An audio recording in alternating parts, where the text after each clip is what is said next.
Hey, Strong Girls. I'm Molly Herford, sports journalist, ultra runner, cyclist, and author, and founder of Strong Girl Publishing. And I'm Dr. Sasha Golish, Executive Director of Yellow Running Shoes, a researcher, engineer, elite runner, and your BFF who's breaking down the science of smashing barriers in women's sports. Think of us as the intersection of science and culture for women and girls in sport. Each week, we'll dissect the latest headlines and cutting-edge research on female athletes. Debunk myths about girls in sport. Talk about how hormones affect performance at every age, to the latest research in sports science around mental performance, nutrition, equipment, and so much more. And we'll spotlight badass girls and women who are rewriting the rules of the game, sometimes literally. Expect it to be nerdy. And occasionally TMI. But it will always be honest. Whether you're a strong girl yourself or you're raising one, this show is for you. Welcome to Strong Girl Talk, where sports science meets sisterhood. Okay, hi everyone, and welcome. I guess it's after 5:30, so we'll get started. So, hi everyone, my name is Tegan Hughes. I'm the digital storyteller for Ontario Cycling. Just want to say welcome and happy Women's Month. We're very excited to have you here today. Tonight's session is all about becoming unstoppable, whether it's in your riding, racing, training, or just in your life. And so I'm thrilled to be able to introduce our speakers. So first off, we have Dr. Sasha Golish, who is an elite runner, coach, and researcher, as well as the co-founder of Yellow Running Shoes and author of the Unstoppable Journal, sorry. And then joining her is Molly Herford, who is a longtime cycling journalist, author of the Shred Girl series, and founder of Strong Girl Publishing.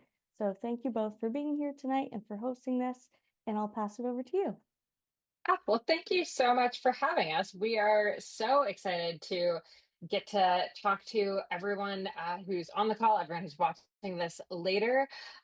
Sasha and I, it's very funny because we're both kind of currently very much runners, but I feel like we both just have so much cycling in our DNA, and we both are so massively in love with the sport of cycling that even though running is what we do competitively, we're both like, yeah, but the bike is better. Let's be totally honest. I was on my bike today, if it makes you feel better. I didn't go running, but I went biking. Good job. Good job. And I said, it's such beautiful weather as we're recording this that afterwards, I think I'm going to bop up and do some trail work to get the mountain bike trails here open for riding this season. But we are not here to talk about our adventures in cycling, although I'm sure we'll keep touching on that. We are here to talk all about being unstoppable, what that means for us, what that means practically for all of you listening, and why it's so important, especially as women, that we are able to tap into that feeling. So I'll kind of briefly introduce myself and then explain why we have Dr. Sasha Golish joining us. So I am the founder of Strong Girl Publishing. I started it a few years back when I had the Shred Girl series. Maybe some people will be familiar with it. I always say picture Babysitter's Club, but bikes, not babysitting. So it's actually really fun. I was told by all of these publishers, all of these marketers, that books about girls in sport just didn't sell or wouldn't sell. And I strongly disagreed with that concept. And at the same time, I was talking to a lot of young women athletes who had these incredible stories that they wanted to share and they didn't know how to tell them. So I was like, I think I can do something to bridge this gap. So Strong Girl Publishing was born, and we now have over a dozen authors, over a dozen books, and we're really just getting started. I would say it's hard for me to feel unstoppable on a daily basis, but my dear friend Sasha Golish makes that possible for me, because if there's one thing every woman needs in her life, it is a cheerleader like Sasha. So when she had this idea for this Unstoppable journal that she created, I was immediately like, how can we make this come to life, and how quickly can we get this out in the world, because everyone needs this. If you could have a Sasha in your pocket, you would be unstoppable. There would be no need for this journal.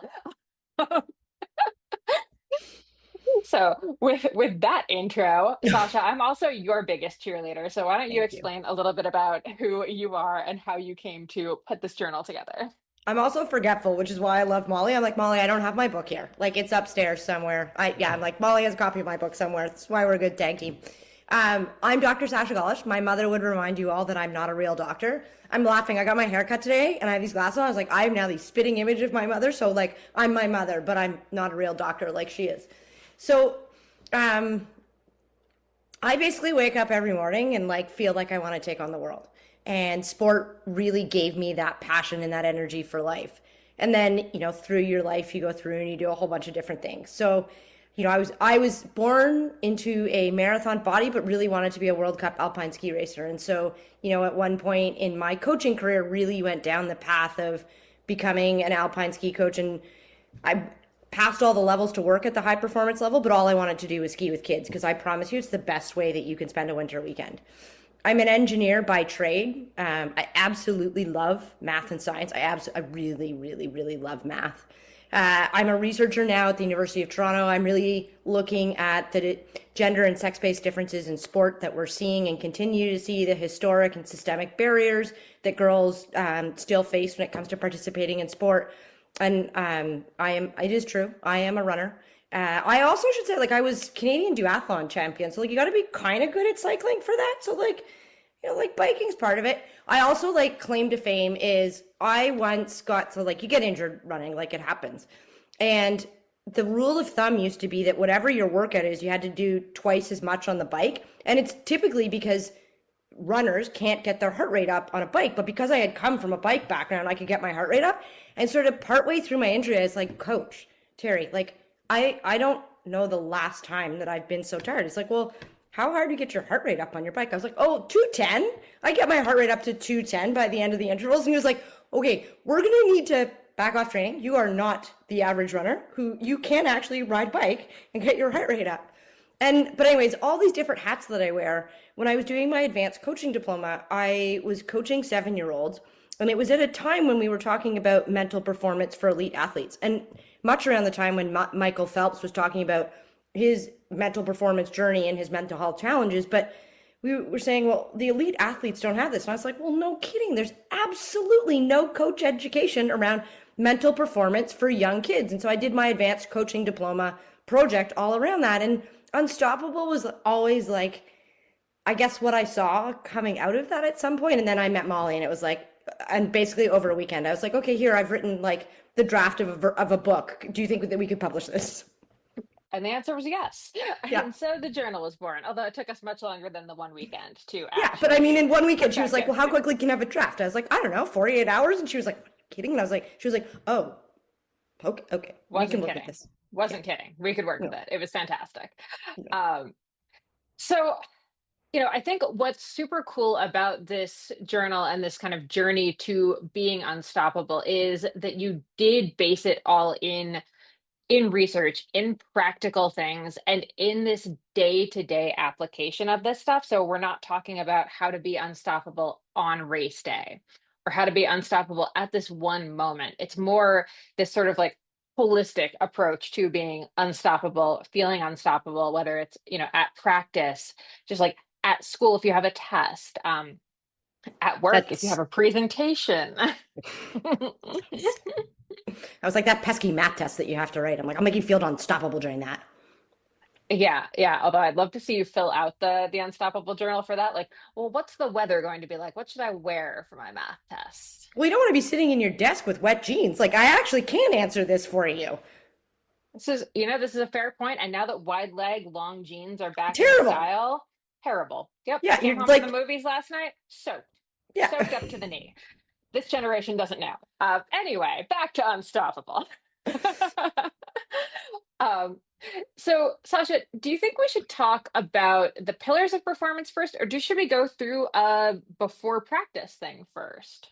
So I have Which way these do you like wanna? 3 adorable faces on my computer. I think it's Kinley, Vienna, and Breeze. Did I get that right? I kind of want to go to like audience choice and like pause here to say, does anybody else have questions about Molly and I and our journey?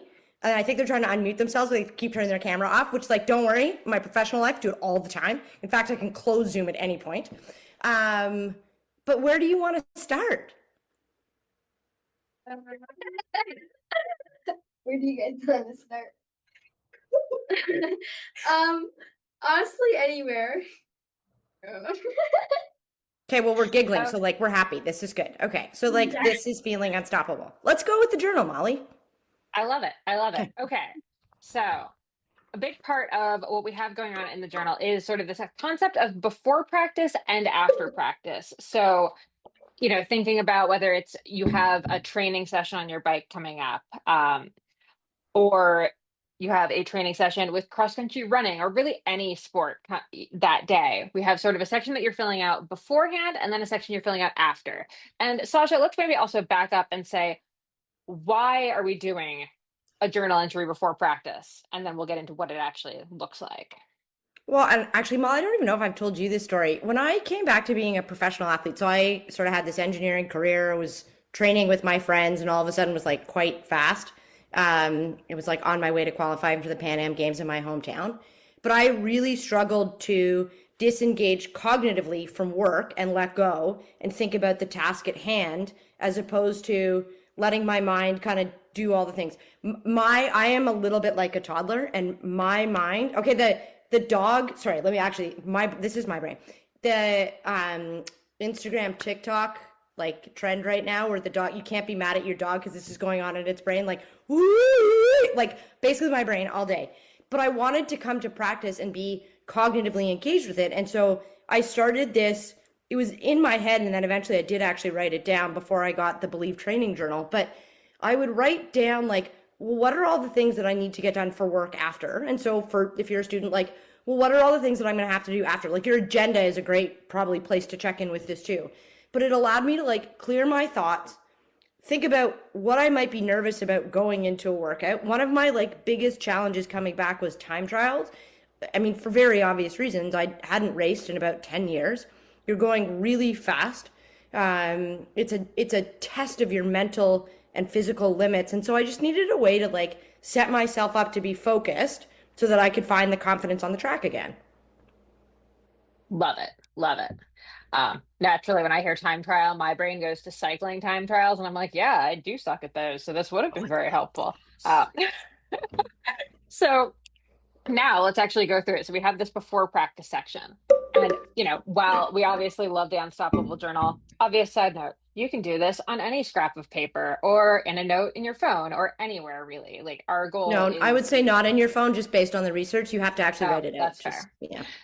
That is fair. Yeah. While it's tempting to do in your phone, you Yeah. will get much more out of it actually writing by hand, which does feel very weird. I have to admit, when I got this journal to kind of play with it and test it out back in November before we put it out, it took me a beat to get used to actually recording stuff in a physical journal again, because I've been so used to recording any of my training stuff just within the spreadsheet that I share with my coach and in the Strava app and in Training Peaks and all of those places.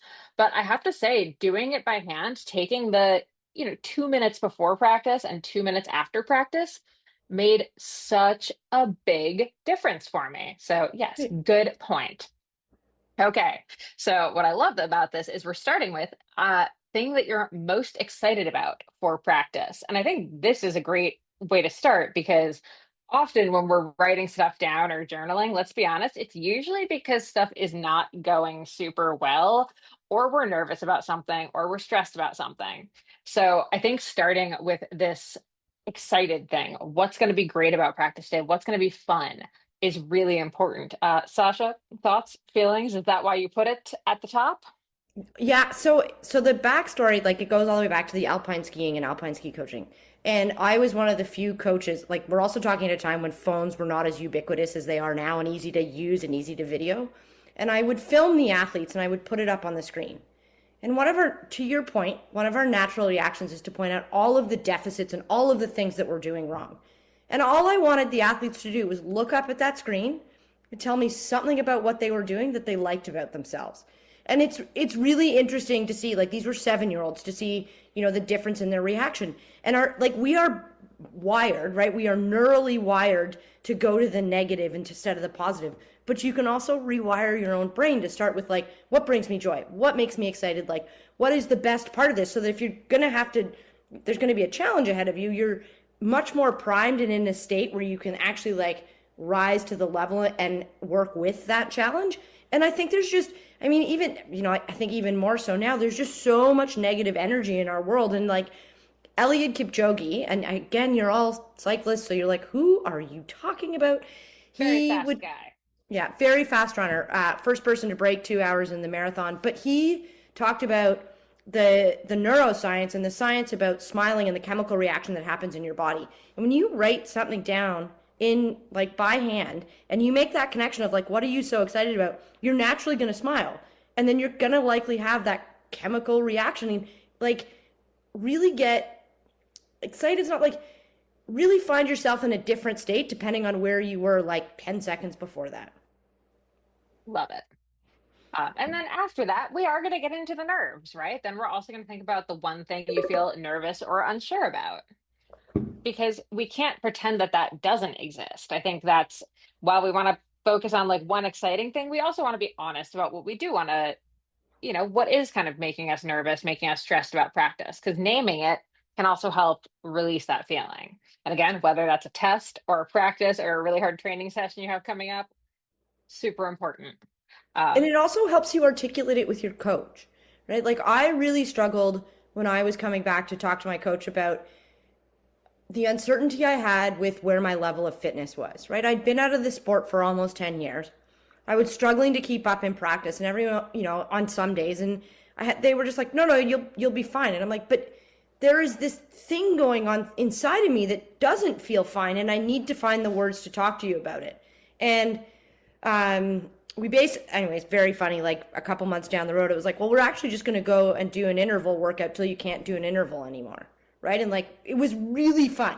I remember like the second last interval, I was like, now is now the time I get to stop. He's like, no, you're still on pace. No, keep going. And the whole team is around me and they're cheering and, but I was afraid of what happens when I actually like run out of energy, steam, whatever you want to call it, when you hit the wall, like what happens? And anyways, on the next interval, I basically came and was like, kind of walking. He's like, now you don't have to finish. And physically, I was so exhausted, but mentally, I was so charged up about just how much I was actually able to overcome. And having my coaches and my teammates, like it was just like really powerful, magical experience. But having the conversation to say like, I'm really uncertain about what my fitness is, and it's making me really nervous to want to do time trials or races. And I was like, okay, well, we're going to do something to like really test that. And he did it in a way knowing that I would thrive in that environment. I had a really special relationship with my coach. Perfect. And then kind of following that right up is your focus for today. So, in this case, it would have been, yeah, hitting those intervals till you can't hit them anymore. Yeah. Or it might be a tiny thing on the bike, right? It might be paying attention to every like log on the course and getting over them smoothly, or getting through every like rock garden smoothly.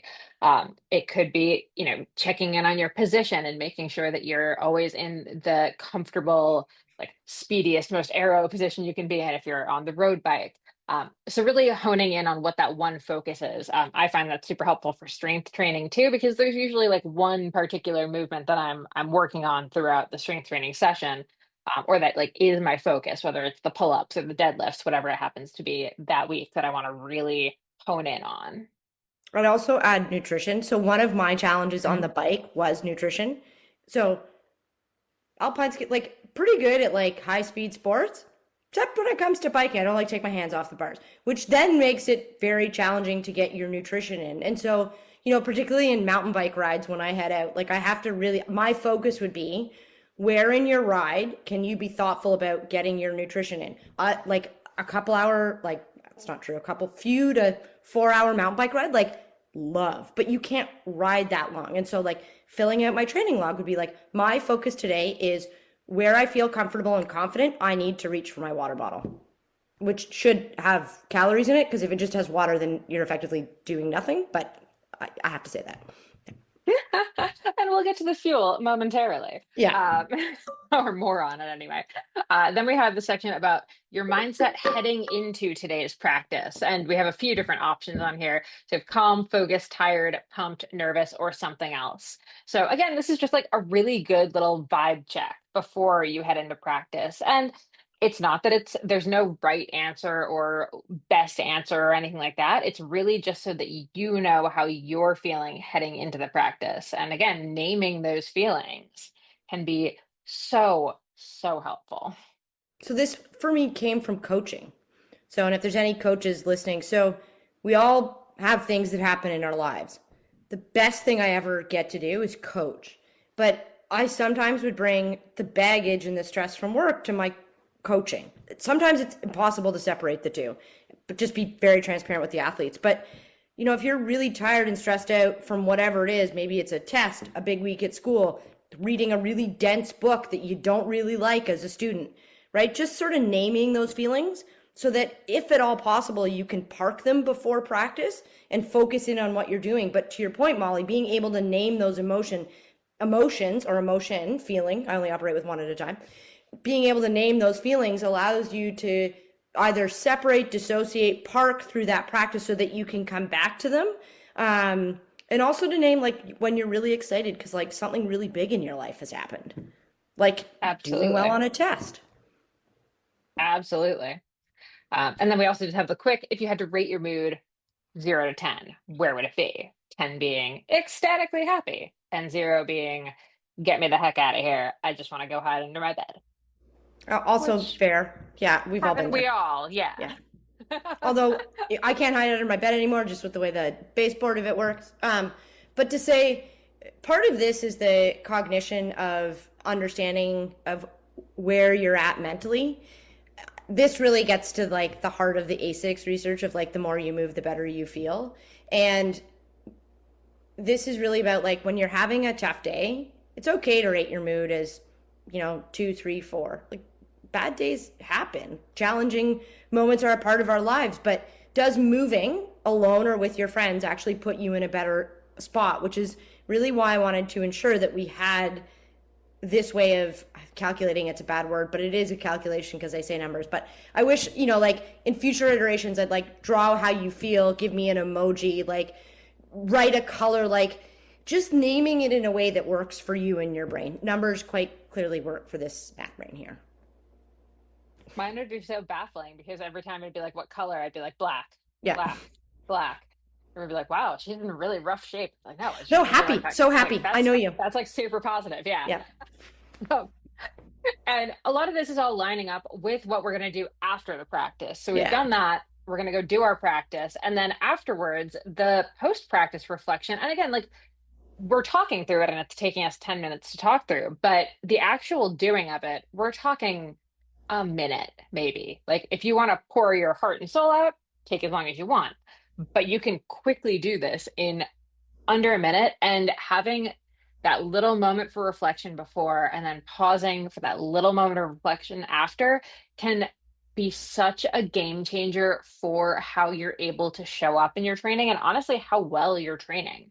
Um, so after practice, similar to what we're excited about, we're talking about first one thing that went well. Right. Very Same important. idea. Yeah. So This same is also process. like cue for kids. So as a child, my dad would come home from work. My dad was a doctor, often in clinic all day, talked to people all day, exhausted. He's an introvert, extrovert. He would come home exhausted. No questions for 20 minutes. I am the same as my father. Like, there's no question. I am my father's daughter. But I need that 5 minutes after practice to be alone. So now I have something for you. Hey, mom, dad, parent, guardian. I just need some time to think. This now gives you permission in a very positive way to say, hey, mom and dad, please don't talk to me for a few minutes. Exactly. Exactly. I remember when I was younger, and it wouldn't be about sport because I was a late in life athlete, but anytime I had like a rough day, I remember my mom was very big on like poking me to find out what happened. And she meant it in the most loving way that a mother can poke their kid when their kid's having a rough day. And all I really needed was probably, yeah, 5 minutes alone with a journal. And I would have been a much more competent human to explain to her what was bothering me. I can't even imagine trying to do that while sweaty. So yeah, this journal gives everyone the space that they need, or just taking the time, yeah, with your journal after practice. Next thing is kind of paralleling the before practice is the one thing you would do differently next time. So this is like the one thing that maybe didn't go great at practice, the one thing you want to flag to work on for next time. If that fueling plan that you wanted to focus on didn't actually happen, if you didn't get to sip from the bottle at all during the ride, okay, that's fine. Make a note of it. So that way next time you know, okay, this is still something I need to focus on. And Uh, it's also what's really powerful about this is when you start to do this self-reflection and this critical thinking piece, is it gives you the words to actually talk to your parents or coaches about what you do or might need. So, for instance, you know, I would go from school to practice and I would basically get through part of the workout and be so hungry. And I didn't have this journal, but I did get to a point where I was like, hey, mom, when you go grocery shopping, can you buy snacks that are easily? I'm holding a cheese string. I have recently rediscovered cheese strings and Baby Bells. I basically snack like I was in high school all over, actually, elementary, middle, and high school, like my life. But mom, can you buy snacks that are pre-packaged that I can put in my bag all day that I can eat on the subway when I'm going to practice, right?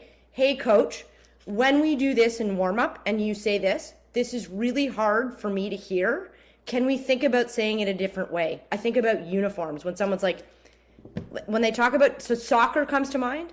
And actually maybe even in cycling, right? Like if you show up in baggies, I am obsessed with baggies for a variety of reasons. But if someone says like, don't show up in your baggies, hey coach, this makes me feel confident when I come to do this workout. I would like to do this. But it allows you to start to have a conversation in your head so that you can talk to somebody about it out loud.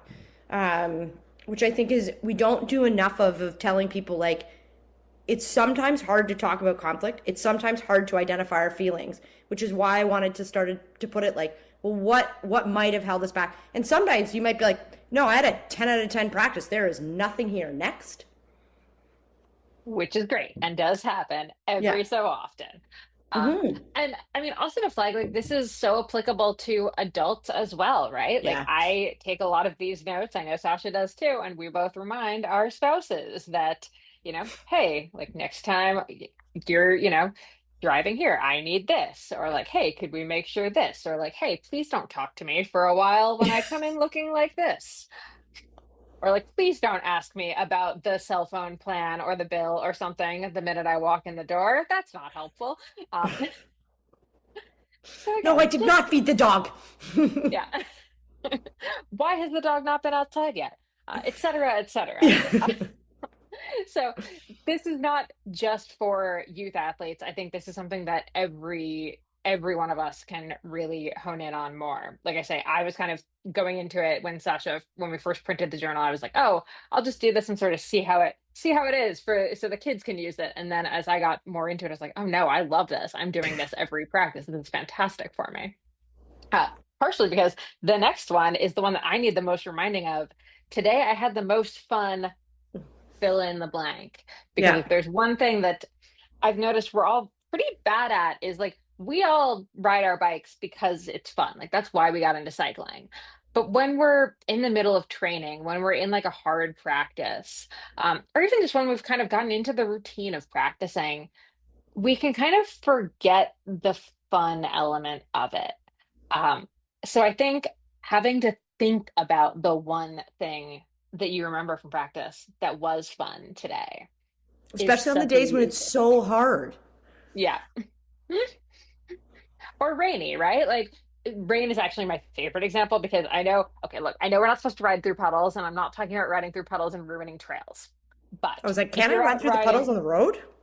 yeah, if you just ride through like a puddle on the road and you get soaked, it could suck. It could be like the worst part of your day, or you could be like, oh my gosh, that was hilarious. That was so much fun. Because do you remember when you were, 5 years old and all you wanted to do was jump in the puddle? Guess what? You just got to jump in that puddle. It was awesome. So flipping the script and finding the fun, even when, yeah, at first glance, you're not finding it, can be so, so helpful. It also helps with the next part, which is today's mindset after practice. So same thing as as before practice, where we're thinking, are we calm, focused, tired, whatever. Now we're thinking, how do we feel at the end of practice? Are we feeling confident? Are we feeling frustrated? Are we feeling exhausted? Are we feeling exhilarated, excited? Are we feeling unfocused? Are we feeling strong, like ready to go? Or fill in the blank. You know, again, naming that emotion. And I think the really cool thing is you can also do, and the next both of the rating the mood 0 out of 10. And I think what's fun about those two is you get to look at like how you felt before practice and then how you felt after practice. And it gets back to Sasha's nerdy math thing with the number part of it. Um, but it's so cool to see your mood just change because you went and you got on the bike, or you went into the gym, or you went for the walk, or you went to soccer practice. Um, Being able to actually look back and see just, you know, pages and pages of you changing your mood just because you moved your body is pretty cool. Yeah. And then the And two then other sections just quickly are I need a checklist.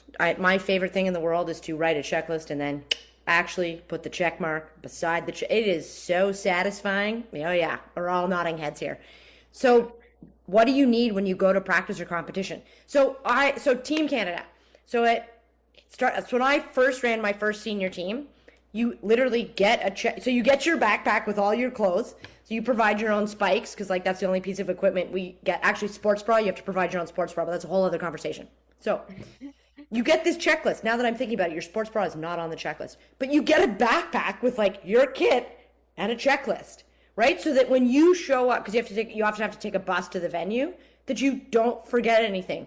My very good friend Jazz, my teammate Jazz, and she would be fine with me saying this. Like she would come down to the lobby of the hotel and be like, "I have one spike, one. I'll be going back upstairs now." But it's just like they're helpful, and we don't do that enough, and we just expect that. And so like what do you need on a day when it's like super hot and humid? Like you're gonna need to bring extra water because like you can't guarantee that wherever you're going riding there's gonna be water. So maybe it's 2 bottles on your bike and like they make them for cycling, but I'm gonna call it a run backpack. If it's gonna be rainy and you're headed to like Hardwood or Mountain View or wherever you do your mountain bike training, like I'm going to bring extra clothes for after, and I'm going to bring a garbage bag. The number one thing we can bring on rainy days is a garbage bag. Do not throw your stuff in the garbage after, but you can either keep yourself dry with it, or you can put all your muddy, dirty stuff in there after too. Garbage or recycling bags. Anyways, just a giant plastic bag. love it. Yes. So yeah, we have all of those sections so you can think about no matter what the weather is, you know exactly what you need. And I think to me, preparation is actually one of the pillars of performance, but I know, Sasha, we were going to talk about the five that you have. Okay, pillars of performance. So honestly, when I met Sasha, this is one of my favorite things that she and I discussed in one of our first episodes of our Strong Girl Talk podcast. That also I put a link in there for that, where we talk about kind of all things women's sports. Really, it's very wide ranging. And the pillars of performance, tenets of life, whatever you want to call them, when I saw that these were how Sasha thinks about every day, I was just like, this is the thing. If you want to be unstoppable, like, yes, fill out the journal, but also these are really the five pillars that back up everything that is going to happen at those practices, at those competitions. Like, it is the backbone for feeling like hitting that. I feel confident, I feel motivated, I feel excited, being able to do that. Um, so let's start with the big one here, and that's sleep. Sasha, if there's one thing you and I love, it is sleep. You know that both of us prioritize it so much. Um, Talk to us about it.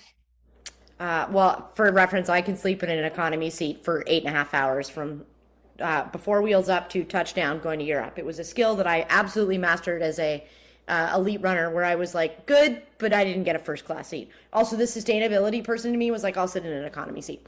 So, what we're about to talk about, these like five pillars of performance, they're kind of the things that are like they're the routine, right? These are the things that like we talk about them. They're not innovative. They're not the fun things, but like if you don't have them, none of the little innovations and fun things you get to do. And I think sleep is the one thing that like is non compromisable. Is that a word? I might be making words up this evening. Compromisable. I make up words today. So, why? Oh, not Amy. So Amy Bender is the Canadian American researcher that does a lot of great sleep research. Why Matthew Walker? Thank you. I was like, why am I blanking on Matthew Walker's name? So Matthew Walker wrote a book about sleep, and he has this acronym QQRT. So it's quantity, quality, routine, and timing. Timing he's actually let go of a little to recognize that it's quantity and quality that really matters the most. And then routine for sure. You don't have to break up with your phone, but you have to break up with your phone if it's causing you stress before you go to sleep. But we know that most people need between 8 and 10 hours of sleep a night. But that don't be confused with that being 8 to 10 hours in your bed, right? So if you're sleeping for 8 hours, you need to be in your bed for roughly 8.5 to 9 hours, depending on how long it takes you to fall asleep. And I think the one thing, Molly, like that's not getting enough attention these days is like, it's you don't want to like open your eyes and like hammer out of bed, right? Like it's not a fun way to wake up. Like I definitely have those mornings when it's like I'm getting up, I'm going to this fitness class with all of the women in my neighborhood. It starts at 6:15. I'm gonna get up at 5:35. Alarm goes off. I get out of bed, right? Because that's husband when it's like I'm not rolling out of bed slowly here. I can't hit snooze. But I think we forget that, like, if possible, can you spend that 5 to 10 minutes when you start to wake up in the morning, lying in bed before you kind of jolt out of it, however you want to describe it. And I think that hasn't got as much attention as the like routine, which we talk about in terms of falling asleep. We know that along with quantity, we need to talk about quality. Like the 8.5 hours that I sleep in an economy seat on an airplane is very different than the 8.5 hours that I sleep in my bed with my hush pillow underneath my chase weighted blanket with the window open and the birds chirping. And actually, I like the blinds open now, which is a whole other conversation. Most people need blackout blinds. I do not. I can sleep through anything. I find it very relaxing to think about having like all the light surrounding me. Anyways, I'm a good sleeper. But most people need like a dark room. So we know when you've been in bed for a time, but you didn't get the same quality of sleep. And so sleep is just like, researchers don't quite understand what happens in our brain. They know it clears out. They know it's good for us. Human growth hormone is at its peak when we get to, I think, between 7.5 and 8 hours of sleep, which is like the hormone that is going to drive the most recovery in your body. Like it's just, and all of that studying and all of that training you did, if you want all of it to solidify in your brain and your body, you really have to get the sleep. Otherwise, it's like a washout cycle. And if you only sleep for 5 hours, you actually never get the gains from whatever you've studied and or whatever training you've put in. Yes, for the older listeners, I think about sleep as if anyone remembers like Windows 95 or Windows 98 when you would defrag your hard Oh, drive. It was yeah. the most satisfying thing to watch. It was like all of these like green dots and stuff kind of like aligning themselves and like coming together. And I always think about that's what's happening in Yeah. your brain is it's processing all the information, it's cleaning it up, it's defragging the hard drive. Um, and I really feel like I date myself every time I I mean, give that paperclip. reference. Well, Like and Tetris. it Like is. Tetris. There we go. Everybody Well, knows that. but it's Tetris, but then it's wrapped in like an egg wash web, right? Mm, Like when we get that deep sleep is when we rebuild those neural pathways. For a long time, the research said that you lost those neural pathways as you got older and that there was no way to rebuild them. The science was wrong, and it's continuing to emerge that you can continue to build those neural pathways. The younger you are, the easier it is to build the neural pathways. The older we are, the harder it is, which is why there's a little bit of like the science of like sleep becomes more challenging as you get older, and it's partially I think because of those neural pathways. And so how do we train? It's like any good thing we do in sport. How do we train ourselves to be really good sleepers? exactly. Yeah. And it takes time. It takes time to figure out what your routine is and what works best for you and all of that. But figuring it out is the most important thing. And actually, so we were looking, as we were thinking about the pillars, we were thinking about which books really resonate with them. So with this one, we have Sprinting Through Setbacks, which is by Canadian Olympic track sprinter Misha Powell. And in it, I would say almost every story she tells has this basis in it doesn't work if you don't take the time to recover. If you spread yourself too thin, if you're doing too many extra activities, if you're, getting home late and staying up late because you're trying to get your homework and this and this and this, but no, again, no matter how old you are, it's not going to help if you keep throwing hours of training at it. Like you need the hours of rest and recovery in addition to the hours of training, and all the training in the world is not going to help if you're not getting the sleep and recovery that you need. It's the one part of being a full-time athlete I think I miss the most, just the recovery The and the games naps. from the recovery. Yeah. No, I was never a napper. I once did a sleep study with Amy Bender, and you had to fill out this like daily survey, and they thought I was delusional. Like they actually thought, like reading my surveys, that I was delusional. I was like, oh, I sleep really well. I only nap when I really need to. Anyways, and then that had like all this stuff on me for 2 weeks, and I sent my data back. They're like, you have a 98% like sleep efficiency score. Like you scored off the charts. I was like, I told you I was a good sleeper. I wasn't delusional. I actually filled this out honestly.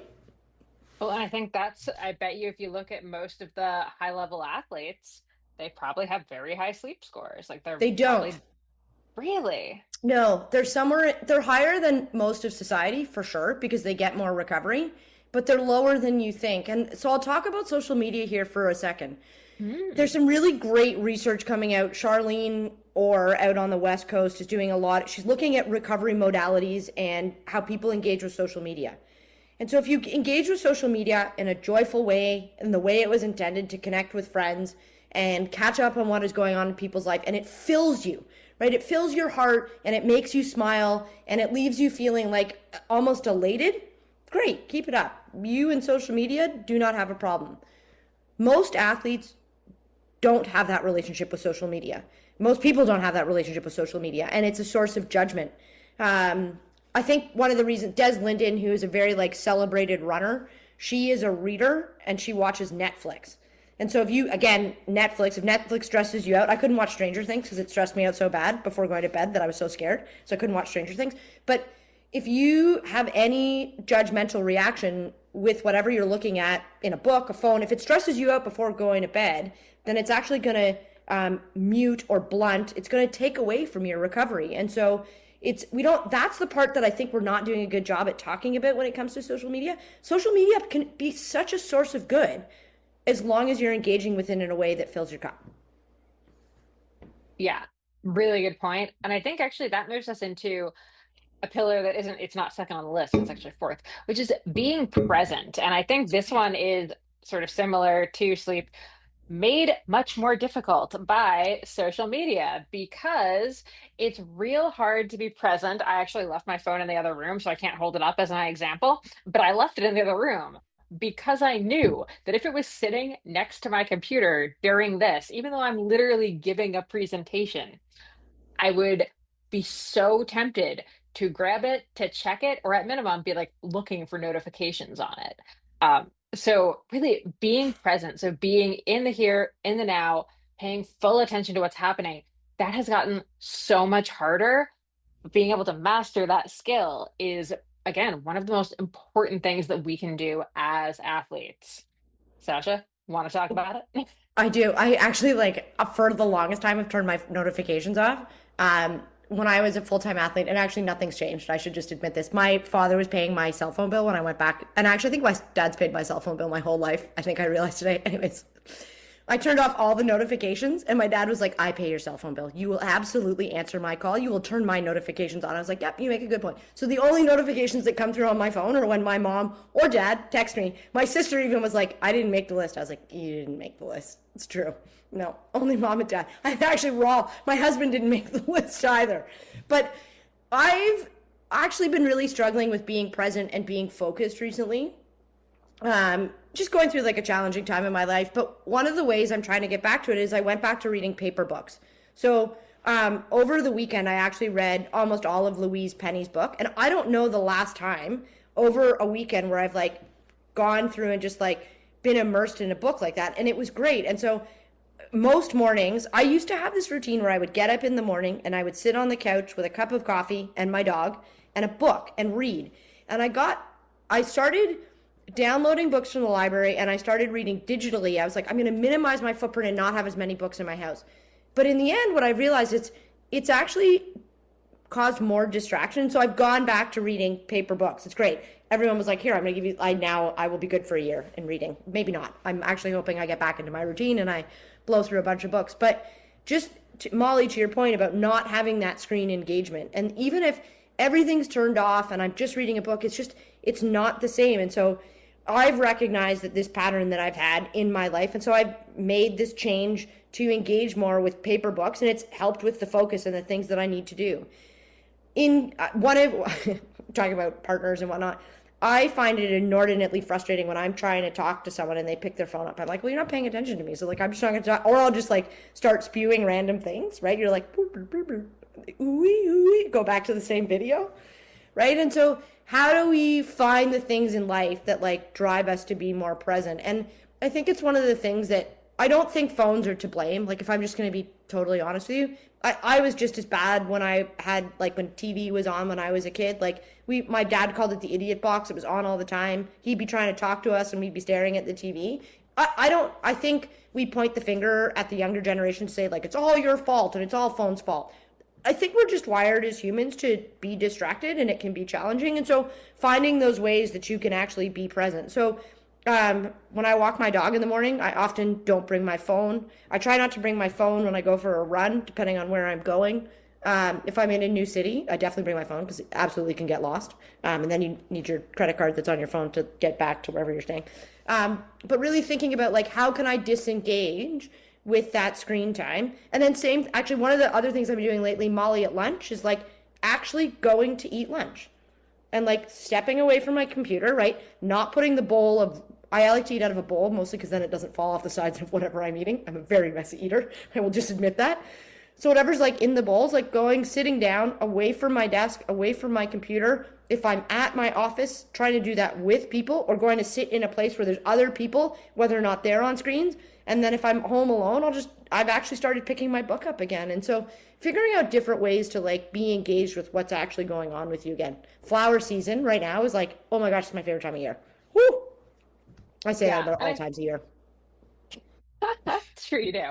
Yeah. And I think what's great about this too is, as athletes, we actually are really primed to be good at being present, because to be good at your sport really requires focus and stuff during practice. So the cool part is, this is a habit that you already know how to do if you ride your bike. Like, you can't ride your bike and be completely disengaged. Could you be more present?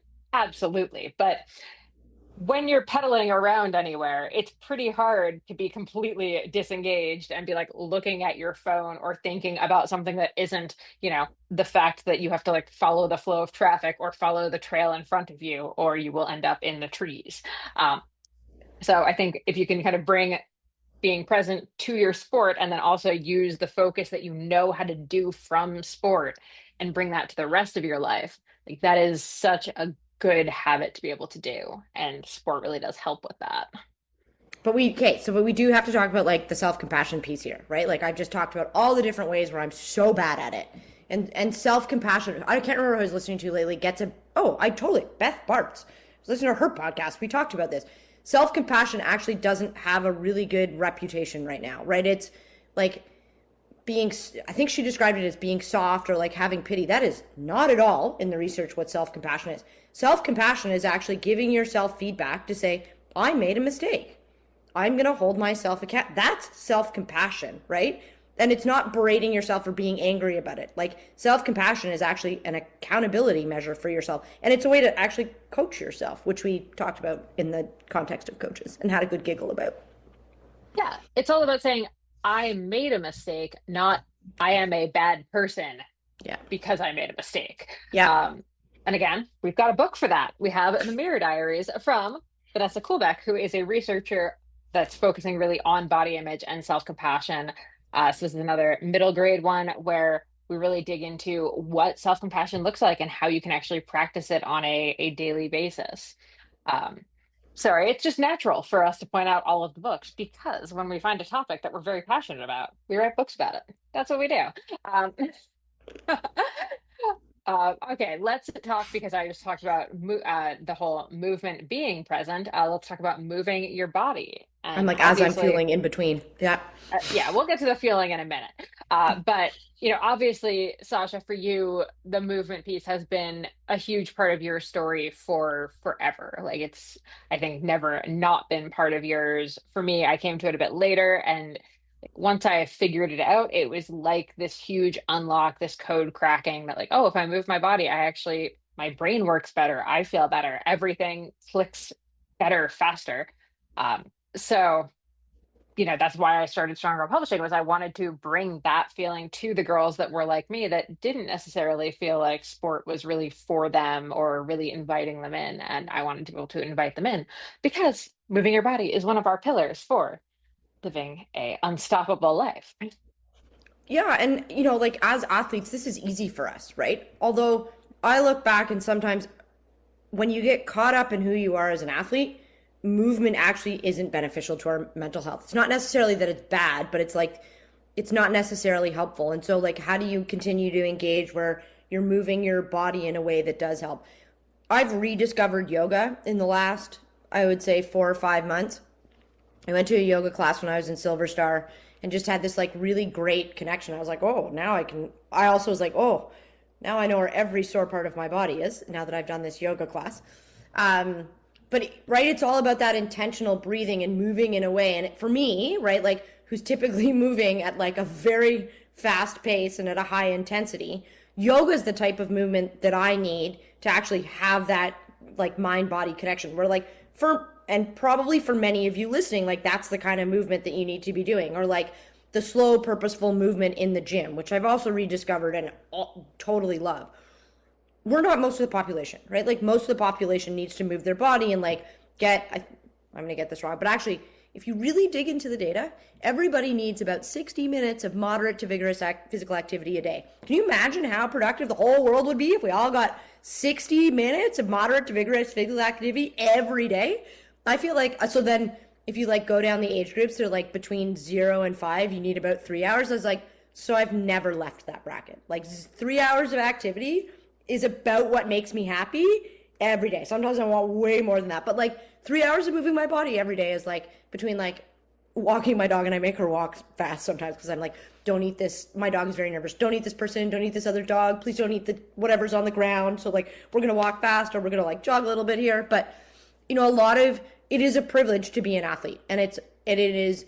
We understand how good it feels to finish like that hard, satisfying bike ride. How good it feels to like finish a bike. One of my favorite things was like finishing a bike ride and going for ice cream with like my Zadie, my grandfather, and my mom. Like it was just like, oh, I've done this like really hard. We would do these like 4.5, 5 hour bike rides all around the waterfront in Toronto. I was like 12 years old. Had the best time. What did I get at the end? Soft serve ice cream. Maybe one of my favorite foods of all time. But that idea of moving our body for like, like in indigenous ways of knowing and doing, they say movement is medicine. And they're right? Like moving our bodies in different ways is so therapeutic and so important for all of us. Yeah, exactly. And I'm glad you mentioned ice cream because that's one of our favorite things that we talk about. We'll talk about fueling in a second too. But one of my authors wrote this great kids book, The Ragtag Best Friends Bicycle Club. And the big thing with this is inviting everyone in. And I only bring this up because anyone on this call, as Sasha said, you probably already have that movement box checked. But like, number one, is it a fun movement? Are you doing movement that makes you feel good? And then number two, can you invite someone else in? Can we invite someone else along for a bike ride? Right? Like we know there are not enough girls and women on the bike right now. Can you bring a friend out for a ride? I highly recommend adding the soft serve ice cream. I mean, Sasha didn't call it a bribe, but let's call it what it was. You got a bribe for riding, for going on those rides as a kid, and it works. So let's all make a pact here that we're gonna invite a friend on an ice cream ride at some point this summer. And that gets us into food and fuel. And we are so all about that here. One thing, again, when I started Strong Girl Publishing, I wanted to make sure we did was make sure that once we got girls into sport, we were supporting them in sport. And that meant writing a book that would actually help guide them through how they're fueling. So we have Power Up, which is a young woman's guide to sports nutrition.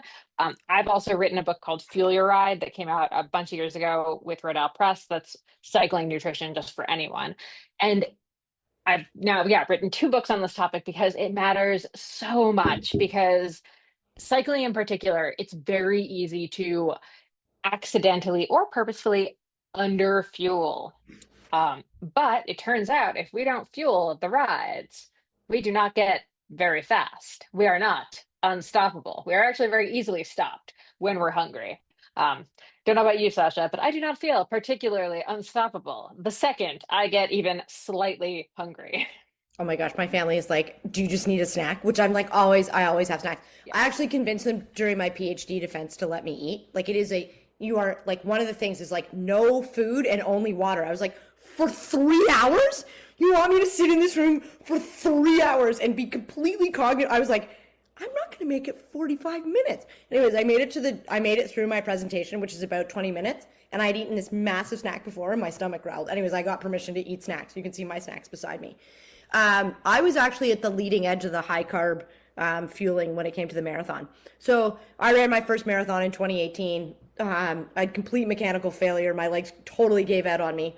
And they thought I had underfueled. And I'm like sitting with Jen Saigo, who's this nutritionist, and we're walking through, and she's like, sorry, you consumed 80 grams of carbohydrate in an hour. I was like, yeah, isn't that what everybody does? Which is what everybody does now. But back then, I was at a time where like people did not go into the marathon fueled, and you basically tried to do training on as little fuel as possible before you went for a long run. I had been Reed Coolsat, who also was an alpine skier and then became, I think he's a 3 or 4 time Olympian for Canada. He was like, just train your gut, to which I sort of took very literally. And I was like, okay, you need fuel to run a marathon. How much food can I physically get in my system and train it over these 4 months? Anyways, I got up to 80 grams of carbohydrate, which as somebody who's like 50 kilograms, like that's a lot of grams of carbohydrate per hour. So fuel's really changed in the last few years. The ability to take it on board while you're doing any endurance activity is just amazing. I think it's also really cool what we're looking at in terms of like the sex-based differences in what like male and female athletes need when it comes to like fuel uptake, and how important it is, particularly for female athletes through the menstrual cycle, to consume, enough protein that's for them. Like, I'm not going to give a number, and the reason I don't give a number, and the reason like the sport scientists and the sport dietitians would say is like, it's based on your actual physical size about how much protein you need to eat. And so I've always been really good at eating proteins. I'm like a big fan of dairy. As a child, like my best friend growing up lived on a dairy farm. So like you basically would just go and drink like cow, like literally like, and the high protein content, chocolate milk. So cup of coffee goes in, and it's actually like, I could be a cup of tea. I'm really just like in it for the warm beverage in the morning. And then the next thing I have is a glass of chocolate milk. I remember like over the years, like engaging with parents, whether it's in, whatever sport I'm engaged with, like running, alpine skiing. I've done some work with some soccer clubs. Parents like, I can't get my kid to eat breakfast. I was like, oh, have you, and Molly and I laugh about this on many podcasts. Have you tried chocolate milk? And they're like, I'm not feeding my kid chocolate milk for breakfast. I was like, sorry, why? We've got carbohydrate, we've got protein, and your child is actually going to consume it before they go out the door. Tell me what here is the problem. And so like chocolate milk is definitely like one of my favorite things. And again, like as athletes, we need carbohydrate and protein. And so getting a blend of that, I'd say learning what does and doesn't work for you. I had to learn the hard way as an athlete. I'm, intolerant to verging on allergic to legumes. And so all like chickpeas, black beans, like all those great legumes that are like so high in protein and good for you, stress my system out so badly that I can't recover because I've got this horrible gut ache. And unfortunately, some of them do now make me projectile vomit, which you didn't really need to know. But I think, how do we have that engagement with fuel in a way that works for our bodies? And so trying out different foods, beef jerky is another one that's like a really good go-to for me. Thinking about the different foods that we can add in our bodies to like maintain a high fat, carbohydrate, and protein rich diet. Absolutely. And as our author Stevie Lynn Smith says, as training goes up, eating goes up. So we've got a big training week. We're eating more to fuel it. Awesome. All right. And then our last one here is really the one that I love because it really is like the blueprint for everything. And that is choosing to engineer your own life. And naturally, Sasha, as an engineer, came up with that. But let's unpack what that actually means. It's choosing how you pick your routines. And so this can be really overwhelming, right? Like I talked about that I'm going through a challenging time. And part of it is just like, there's a lot that's overwhelming. So and I like literally came back to my own journal, my own tenets of life, right? Oh, I'm just going to pick one thing and I'm going to work on it right now. And so don't try to work on sleep, eating, being present, and moving your body. You can't do all of them at once. And so, for 3 months, right? Like we know that it takes 3 weeks minimum to form a routine. And if you really want to get good at something, you need to like really dedicate some time. So it's got to be 3 to 4 months. If you want to work on your sleep, it's going to take 3 weeks to form a new routine. You're going to need 3 to 4 months to do that. And so like that's the engineering piece of your life that you get to change. And I'd say journal with whatever you're doing so that you know what works and what doesn't work. Exactly. Exactly. And really, when all of those things come together, that is how we get to being and feeling our most unstoppable. Before we wrap up, though, Sasha, did you also want to talk about the uniform study that you're working on? Because I think this is actually maybe one of my favorite points that you're going to make about how what makes you feel unstoppable may not be the same for someone else. And I think this is a great one if you're, someone who rides with a friend or you're on a team. Um, or your siblings are all in cycling, for example. I mean, Ontario's got no shortage of siblings who are all fabulous cyclists, uh, and all are different, right? And what works for one of them might not work for the other. So, Sasha, talk about how uniforms play into this. Okay, so if you've watched running, you'll know that I compete basically in a bathing suit. Right? So if you haven't watched running, you're going to be like, why do you run in a bathing suit? Which I remember standing on the start line of a 5K one day with this like very cute 3-year-old, mommy, mommy, does she know that she's forgotten her pants and she's only in her underwear? And I was like, yeah, you aren't wrong. If you didn't understand what was going on here, you'd think I was racing in my underwear and a bra top. But that made me feel unstoppable. I remember in 2015 when I made the Pan Am Games team in Toronto. I remember like getting to try on my bum shorts and remember getting to try on my crop top and just how powerful it felt. And then I turned to my left and my friend and teammate Brittany Crew was standing beside me. Brittany Crew is about a foot taller than me. Brittany Crew is a shot putter. So you have to generate a whole lot of force moving through the shot put circle. You either do it by sliding or spinning. And that was what they offered Brittany as a uniform. She could wear, longer shorts. It didn't have to be the I can't remember what they call them. Anyways, that I'm just gonna call them the underwear. But they offered her a crop top, and Brittany was like, I actually physically cannot put that crop top on, just given how tall and how broad my shoulders are. Could you please give me a men's uniform as a default to compete in? And so she never got to stand in the thrower circle the way I got to stand on the start line, feeling like the best version of myself. And so when I came to do research at U of T in the Faculty of Kinesiology, I was like, I want to do a research study on uniforms. I want to understand like what makes people like show up, shine out, feel like the best version of themselves in a uniform, and what for other people might be challenging that I've never been able to see before. And so I'm co-leading. I'm more on the 18 plus side, although lately have been like really engaged with the youth side of like, and so for uniforms for kids, I think about this like in a U18. So I thought about it from swimmers. So in the outside of the study, the research I was working with were like, everybody has to be wearing the same thing. I was like, well, that's really exclusive. We've now eliminated anybody who rides a bike, anybody who does gymnastics, anybody who dances, anybody who swims, because they're I'm going to call it a sport costume, and I mean that sincerely, of like in the most respectful way. And I thought about it in terms of dance. Nobody necessarily looks the same, but you are expected to wear a required uniform or costume.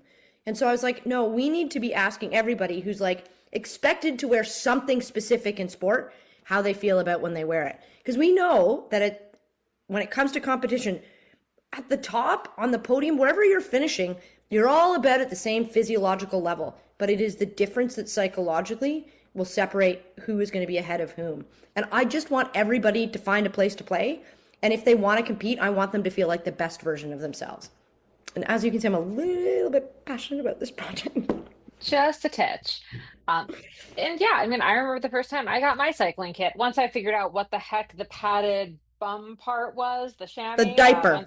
Yeah, once someone finally explained the diaper, then when I put it on, I was like, oh yeah, I feel amazing now after spending like 3 years riding in actually a bathing suit because that's what triathletes wore and I was going to be a triathlete. So that's what I trained in. No one really warned me that, like, no, triathletes don't just train in bathing suits. That's weird. Um, that's a story for another webinar. Um, all right. So, with that, figuring out your own version of Unstoppable. So, whether you want to take the uniform survey or not, I just dropped a link into the chat. Take this as your cue to find what your Unstoppable uniform for practice and for riding is, and make that part of your routine that you're writing about in your journal. All right. I think we will wrap it up there. If anyone has any questions, feel free to ask. I will admit that I've worn my bike shorts the wrong way. BioRacer makes a pair that's really hard to tell front from back. But you immediately, 5 minutes into a ride, know they're on backwards. And sometimes I like to ride without bibs because I sometimes need to pee in the woods. So anyways, yeah. BioRacer, man, it was like not once. I did it multiple. I was like, oh, I done it again. I gotta go take them off or change. That is a design flaw right there. Anyways.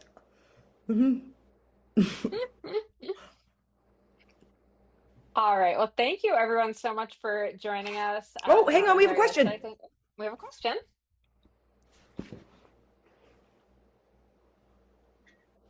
So I think it's a good question, but I don't know. The day before a race, when you're planning on like a meal prep, what do you think would be the best like meal for like carbs before a race? That's a great question. What's your favorite thing to eat? Poutine. Well, also like mine's like spaghetti and like kind of like anything that's like carb related. Okay. What about at the back there? What's your favorite thing to eat? Probably pizza, Okay. but yeah, I don't know. Okay, so these, I think, except for the poutine, are covered in Stevie Lynn's books. So it's just thinking about like, how do I make that meal carbohydrate, protein rich that's not going to upset my stomach and be super rich for the next day. So poutine. So gravy might be a little bit hard. There's a lot of really good protein, particularly choke on a fig seed in cheese curds. But then you can also take potatoes and instead of frying them, you can put them in the oven and bake them. And then you can throw the cheese curds in. And then you could just make a slightly healthier, less like heavy gravy to put on your potatoes. That's actually a great pre-race meal. Pasta. There's so much great pasta out there. The fewer the ingredients in your pasta, the better. And then same thing with pizza. Pizza is, again, start with a really good flour, right? And then you can load it up with cheese and other protein and other depends on how long your race is, but then other vegetables, and you've got a really awesome meal in front of you. Yeah, I once interviewed, I think it was 10 like of the top 30 marathoners in Chicago, and I said, "What's your pre-race meal?" 9 out of the 10 of them said pizza. So pizza is, I mean, it's been my go-to for forever because you can get it pretty much anywhere. Like almost any town is going to have a pizza place. So that makes it super simple. Same with pasta. Pasta is easy to cook anywhere. Poutine's a little harder to find outside of Canada. I'm not going to lie. Um, and it's not that, also to be clear, it is not that we are anti-poutine all the time. The only reason we're saying go with baked potatoes instead of French fries is because the deep fry, that heavy fat, is going to take longer to digest and it's going to sit really heavy in your tummy the next day. So that's the only reason. Normal times, we're very pro regular poutine. Well, and also like coat those potatoes in olive oil when they go in the oven, and don't forget the salt. Yeah, we're not saying no fat, just maybe not quite as deep fried. But I mean, you're all on the right track with how those meals do have carbs and protein. And the fact that you're thinking about what you're eating the night before is a really, really positive thing. Because we want to be thinking not just what we're eating right before the race, but what we're eating even like 36 hours out, especially if you have kind of a sensitive tummy. Like for me, if I'm racing, I cut down on high fat and high fiber like 2 or 3 days before I race. So I stop eating it's my excuse to stop eating vegetables basically. Veggies, fruits, I cut down on those. Say if I'm racing Saturday, I'll stop that like after lunch on Thursday, there will be no more vegetables on my plate till after the race because I'm focusing on the simple carbs and just not slowing anything down in my gut. Great question. Really good question. Cool. All Oh, right. more Well, questions. oh, Okay. let's go. I also have another question. When you're like not riding, like on your break days or rest days, what should you be eating? Ooh, Great question. really Go good for it, Molly. questions here. I was going to say basically the same thing for the most part that you would be eating during the day on the days that you are riding. Really, the only difference would be you're not eating on the bike, so you're not going to like drink a bunch of sports drink randomly sometime during the day. But otherwise, you really do want to stay with the same meals, the same schedule, the same snacks, everything. Because just because you're resting that day, your body is still recovering from the days before. That's actually its chance to rebuild and build more muscle. And if you're not fueling it that day, it's actually going to really struggle to get you back on the bike the next day. So really the only thing that should change is that if you're not riding, you don't need food while you're on the bike. Sasha, anything to add? Well, I was gonna say, I'll go nerd, and like we know from sports science, it's your metabolism, and so like your metabolism doesn't actually slow down the days that you're not riding or training, and so you have to fuel it the same way. If you go, so I just came out of a massive injury cycle. I had to have knee surgery, and so like that was very different. So you do actually have to fuel the like immediate recovery following knee surgery, and then I basically couldn't walk for 4 weeks, and so like then I changed my fueling pattern. But in training, if you have like your 5 of 7 days of training or 6 of 7 days, on that fifth and sixth day where you're not on the bike, you still should be eating, aside from the bike food, the same way. Now you could for sure eat the poutine on one of those days when you're not on the bike because you're not going to have a digestion issue. Yeah. True. Are we good? We're good. Awesome. So many good questions. Thank you so much for asking those. Yeah, shall we wrap up here? Well, and just to say, if more questions come up, like we're both really easy to find on social media. Like, please don't think that it's just tonight for asking questions. Like, please feel free to reach out at any point. I just won't answer while I'm sleeping because my phone is nowhere near my bedroom. Okay, well, thank you so much, Sasha and Molly. That was amazing. That was such a great presentation. And thank you, everyone, for coming, and Basketball and Girls for asking great questions. So thank you, everyone. And happy Women's Month. If there's nothing else, we have a lot more webinars, activities, club tri rides coming up. So check out our calendar, check out all the links Molly put in the chat to get hold of them and see everything they do. But thanks so much for tuning into the Strong Girl Talk podcast. If you enjoyed this episode, definitely head over to wherever you listen to podcasts and rate, review, and of course, subscribe so you never miss another episode. And head over to stronggirlpublishing.com to check out all of the books by Strong Girl Publishing's authors, including Molly Herford, Misha Powell, and so many more. Thanks for tuning in, and we'll see you next time.